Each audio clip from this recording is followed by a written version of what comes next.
Hey everybody, what's up and welcome back to today's video guys. And today guys, I'm going to be showing you how to stop responses in your Google form. This is a very simple thing to do, so make sure to watch this quick and easy video till the very end and follow my steps correctly so you can make sure that this works the same for you and you can do this yourself.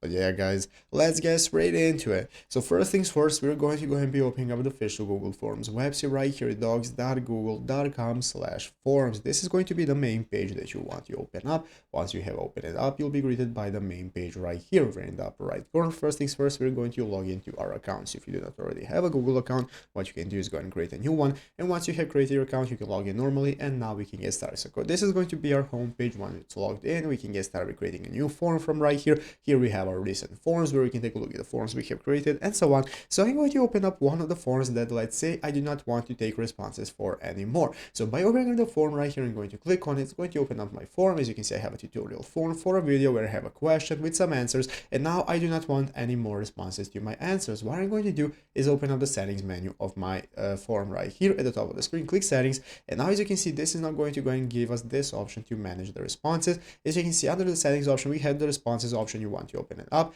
and now it's going to go and take a look at if we can go ahead and take a look at the responses right here. So basically, you can either limit it to one response so that people can no longer give you responses using their email. So basically guys, you can go ahead and get started with it by managing your settings right here, or guys, what you can do is just unpublish it. In the upper right corner, if you have published your form, you can click the unpublish button, and now your form is no longer going to exist and people will not be able to give you answers to your form by unpublishing it. So go ahead and unpublish it for yourself if you do not want any kind of reforms and any kind of responses anymore to your form. So I hope this video was helpful. If it was, make sure to leave a like and subscribe to the channel. So you guys, thank you for watching, take care and bye.